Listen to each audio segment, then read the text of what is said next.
अस्सलामुअलैकुम। आज की वीडियो के अंदर हम बात करेंगे न्यूक्लियर पावर प्लांट्स के मुतालिक। लेकिन न्यूक्लियर पावर प्लांट कैसे काम करता है, उसके अंदर एक न्यूक्लियर रिएक्टर है, वो कैसे ऑपरेट कर रहा है, उस स्टेप तक जाने से पहले हम लोग पहले ये समझेंगे कि न्यूक्लियर रिएक्टर का कोर क्या है, मतलब उसके ऑपरेशन का प्रिंसिपल क्या है। और वो प्रिंसिपल है न्यूक्लियर फिशन, जिसको हम लोग ये भी कह सकते हैं कि वो एक transformation of a simple element और ऑफ अ सिंपल एटम है। तो हम पहले इसको समझते हैं कि हम जो कहते हैं कि न्यूक्लियर पावर प्लांट एक फिशन रिएक्शन उसके अंदर हो रहा होता है और उसकी बेस पे एक न्यूक्लियर प्लांट या जिसको हम न्यूक्लियर रिएक्टर भी कहते हैं ऑपरेट कर रहा है। तो उस स्टेप पे जाने से पहले हम लोग ये समझने की कोशिश करेंगे कि वो फिशन रिएक्शन यानी वो कौन सा रिएक्शन है या वो कौन सा प्रिंसिपल है जिसकी बेस पे एक न्यूक्लियर पावर प्लांट या न्यूक्लियर रिएक्टर ऑपरेट कर रहा होता है।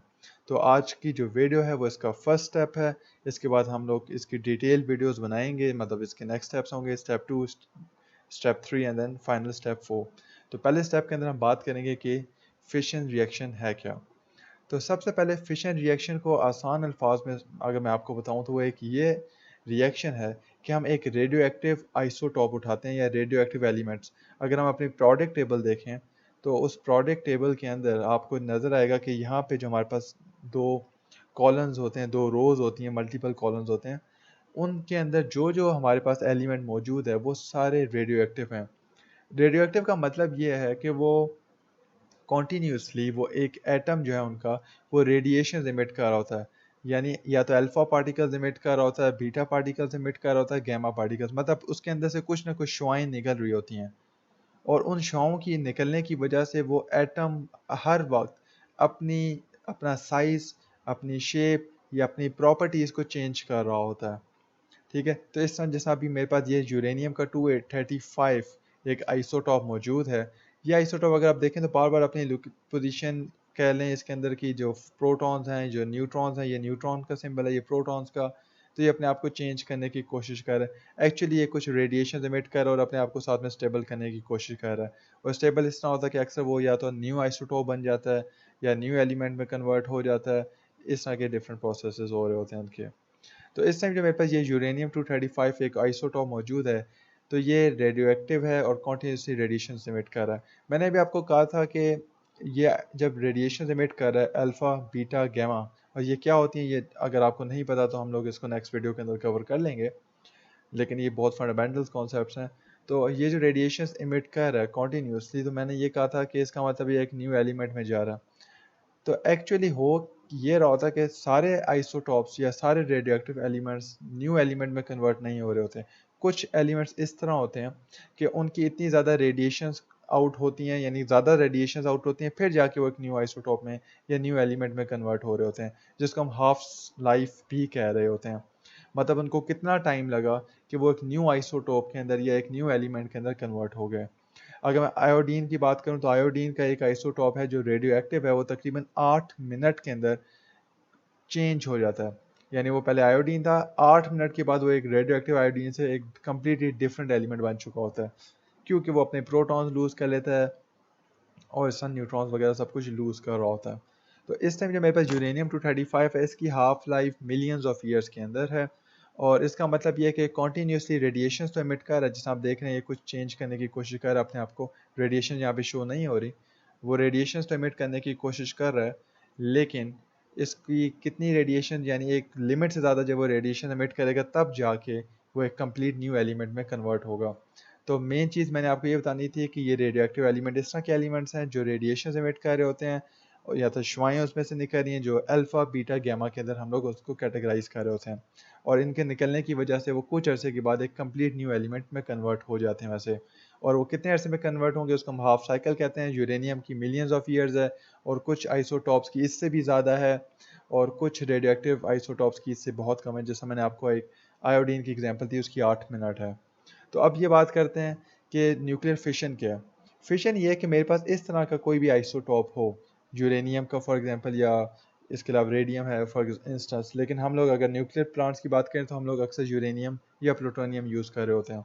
तो अगर मैं यूरेनियम की एग्जांपल दूं जो सबसे ज़्यादा कॉमन है, तो अगर हमारे पास एक रेडियो एक्टिव एलिमेंट या रेडियो एक्टिव आइसोटॉप हो जैसा यूरेनियम है, इसको अगर हम एक न्यूट्रॉन हिट करें, अगर इसको हम न्यूट्रॉन हिट करेंगे तो ये अपनी एनर्जी लेवल को चेंज कर देगा, मतलब ये ज़्यादा रेडिएशन एक साथ इमिट करेगा और साथ में हीट इमिट करेगा, क्योंकि हमारा असल पर्पज़ ये है कि हम लोग हीट चाहते हैं।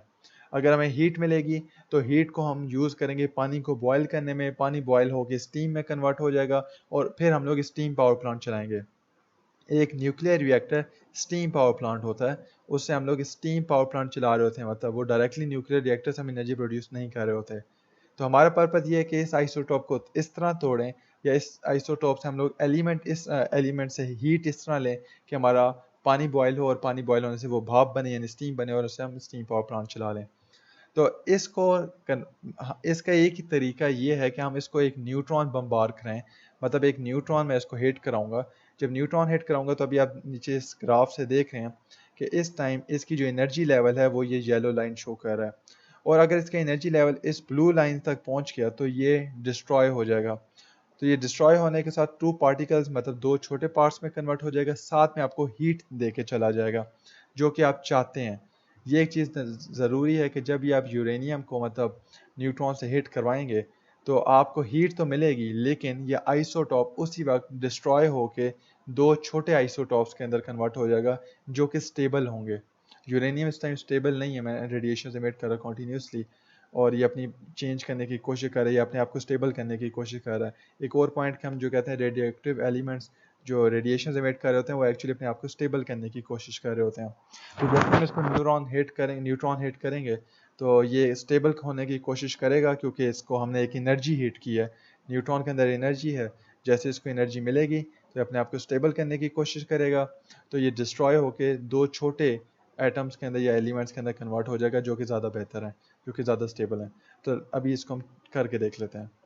तो ये मैंने इसको स्टॉप कर लिया। अब मैं क्या करता हूँ, मैं दो फॉर एग्जांपल न्यूट्रॉन्स को हिट करता हूँ। ये मेरे दो न्यूट्रॉन्स हैं।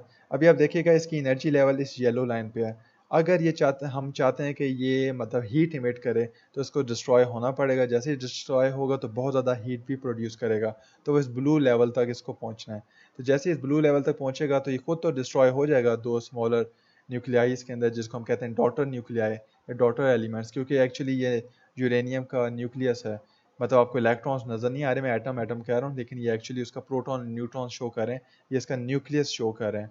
तो हमारे जो नेक्स्ट में कन्वर्ट होगा वो भी डॉटर न्यूक्लियर हम कहते हैं, यानी उससे जो डिवीजन हो के उसकी बेटियां या बच्चे कह लें, हमने वो कन्वर्ट कर लिया।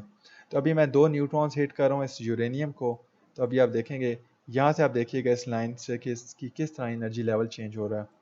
तो मैं इसको करीब लेके जाता हूँ। तो अब ये देखें, इसको जैसे ही पहले न्यूट्रॉन ने हिट किया है तो ये पहले 235 था, तो इसका एटॉमिक नंबर एक्सीड कर गया, अब 236 हो गया। अब एक और आएगा तो आप देखें तो इसने फिर अपनी वैल्यू चेंज करनी है।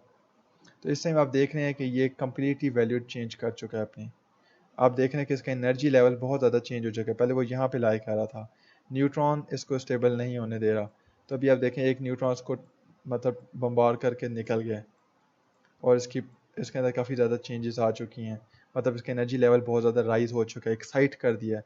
अब देखें, मैंने जैसे ही इसको रन किया तो आपने देखा है कि इसका एनर्जी लेवल एकदम इतना ज़्यादा राइज़ हो गया कि ये दो स्मॉलर पार्ट्स, एक ये वाला जो न्यूक्लियस मतलब आपको डॉटर न्यूक्लियस जिसको मैं कह रहा हूँ, और एक ये, इनमें कन्वर्ट हो गया और साथ में तीन न्यूट्रॉन्स भी प्रोड्यूस हो गए। तो अब आप देखें एनर्जी लेवल इसका यहाँ पे एक्सीड कर गया, इधर एक्सीड करने पे ये डिस्ट्रॉय हो गया। एक ये इसकी डॉटर न्यूक्लियर बनी है और एक ये डॉटर न्यूक्लियर बनी है, साथ में एक tremendous amount of heat produce हुई है, और उस हीट को आप यूज़ करते हो न्यूक्लियर रिएक्टर के अंदर या न्यूक्लियर रिएक्टर के प्रिंसिपल के अंदर, फिर से पानी को बॉयल करने के लिए और फिर स्टीम प्रोड्यूस करके। इसको हम लोग एक बार फिर से देख लेते हैं। ये कॉन्टिन्यूस स्टेबल, मतलब आप देख रहे हैं मूव कर स्टेबल नहीं है। ये मैंने इसको न्यूट्रॉन हिट किया, इसने एनर्जी बहुत एक्सीड की और एक पॉइंट पे आके जब इसको बर्दाश्त नहीं कर सका तो वो डिस्ट्रॉय हो गया, जैसे कि आप देख रहे थे कि उसके अंदर भी हुआ था। अगर हम इसको फिर से अगर आहिस्ता आहिस्ता करके देखें तो आप देख सकते हैं ये आया, इसने इसको हिट किया, एक्सीड हुआ, और आहिस्ता आहिस्ता इसको करते करते करते करते इसने इसकी प्रॉपर्टी चेंज की। तो अभी देख रहे हैं ये न्यूक्लियर फिशन हुआ है।